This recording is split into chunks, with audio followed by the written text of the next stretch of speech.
I forgot the lights today. It's so good, bro. I was looking at my bag, I was going through it, and I was just looking at every item. I was like, I've got everything except the massive big bag full of lights. So that lion's mane mushroom, is that doing the trick? Yeah, or what? I had a late night. Not even the lion's mane. You did actually say it's doing good though, didn't you? Yeah. It's. I'm not gonna lie. I'm not gonna say it's fucking completely transformed me because it's only been 3 weeks, I think, 2 or 3 weeks. But it does say that it takes at least a month for you to start feeling the effects. But what I will say is, I do feel more focused. I can lock into a particular thought, whereas before, I mean, I still do this now. That's what I'm saying. It's not completely no, it ain't overnight cured. pill, is it? No. Yeah. But it's definitely, I can definitely zero in on things a lot more now. Whereas before, where normally I would be ping, but I'm like, my mind's like a ping pong ball. Right. It bounces from one thing to the other. And, when you have conversations with people, I tend to, they only have to say one word and then the association game starts. Your thought process just goes off somewhere else. Yeah. Like someone might, you might say Bolt at work. Usain Bolt, Jamaica. Yeah. Fucking chicken. Bob Marley. Jerk chicken. Jerk chicken. Yeah. It's just like I'm standing there looking at this person. Then you get hungry. Yeah. Just start thinking about lunch. Then they're like, Luke, pass the bolt, bro. You're just there with your stomach rumbling. Oh, it's such a burden. It really is. It always has been. Everyone does it, but some people, like myself. That's exactly what I How does it feel when you snap back into what you're supposed to have focused on?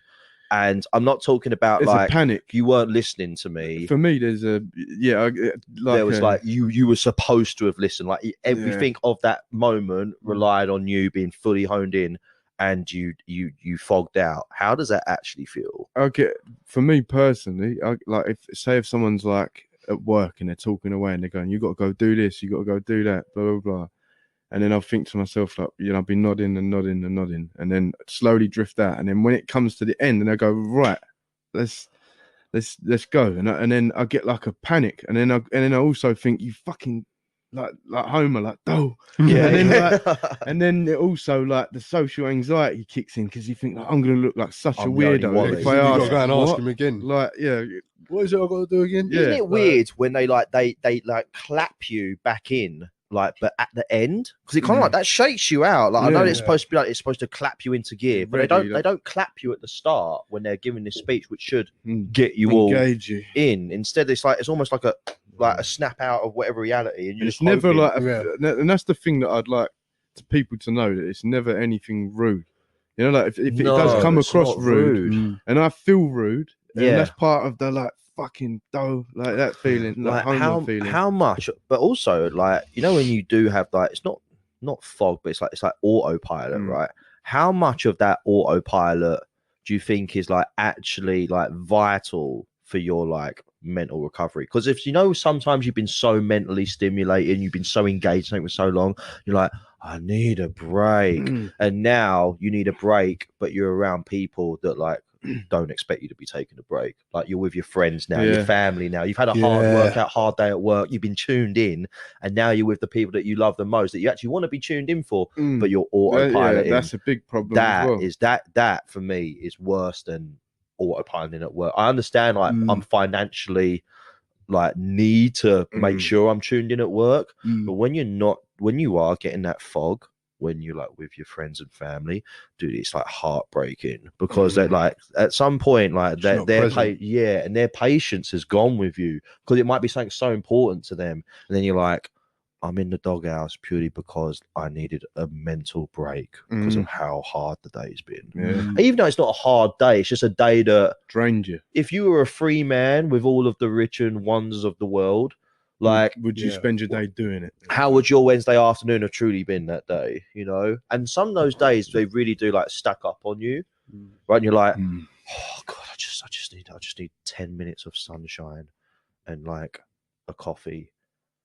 And then like it's just horrible, man. But it's like that's the constant grind at the moment, you know. Just get locked into that drone mindset.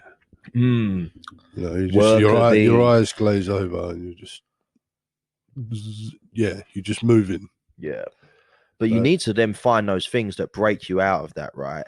And for me, it's like it is just rigorous exercise. You know, definitely. It just shakes it all off. Like you try doing like we try doing the cold bath, the cold shower, the go to the gym and go for a walk the dog, all that kind of stuff. Go for a beer with your mates, but there's nothing that fully resets the modem, swishes all the blood around, just like basically just tips you upside down. Something has to be said where only the task matters, and the task, while it will require your mental like acuity to be tuned into, it is all purely done from brain sending messages through the body.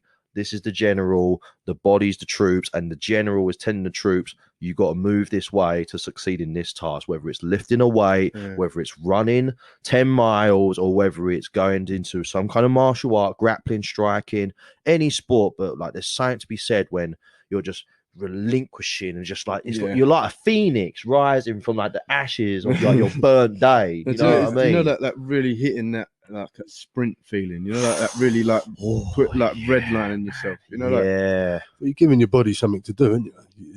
Because when you're sitting there in front of a computer all day, and your body's not moving, all the atrophy's kicking in. And then suddenly you start working out. Your body's instincts are going to start kicking in. All the autonomous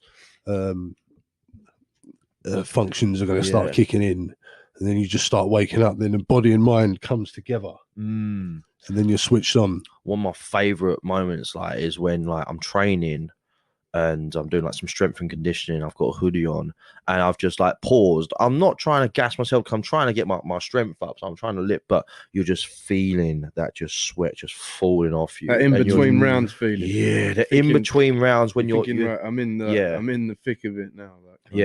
Where like your cardio, like your breath is recovered. You are no longer thirsty. You have legitimately rested, but your body is just a good feeling, all though, of it. I think it's just like man, I don't know what it is. It's like some like a self-bathing sort of situation. Like you're just like, you just squeeze, you're wringing yourself out like a towel, just of all the toxins and crap of your day, all of the alcohol that you had 2 days ago because you've had a thumping headache all fucking like Monday morning because you had a couple drinks Saturday night. Not a couple drinks, you went way too far Saturday night. Your Sunday was blown out, you didn't talk to anyone. Monday you're still kind of fucked and groggy, but Tuesday you went and did something, and it didn't just like you didn't destroy your body, you didn't blow out your muscles, no, but you got rid of all of the toxins of your sinful weekend. And it just makes you know, like, okay, like, earn your sunrise, you know, earn it. And you think about all the people that don't exercise. I'm not necessarily talking about people that are obese and incredibly out of shape. You know, some people have jobs that keep them, you know, in relatively good shape. But think about the ones that really don't do any exercise and have them kind of days. You know, like they're all the bullshit, dealing with the boss, dealing with fucking customers, emails, customer requests everywhere. And then you go home and then do nothing. And you don't fucking exercise the demon.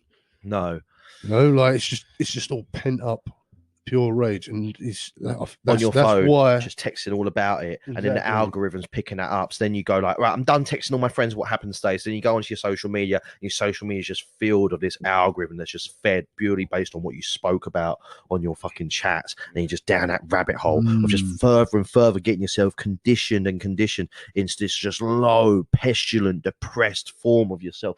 This just callous skin, like, an emotions to the world, but these like frail, man.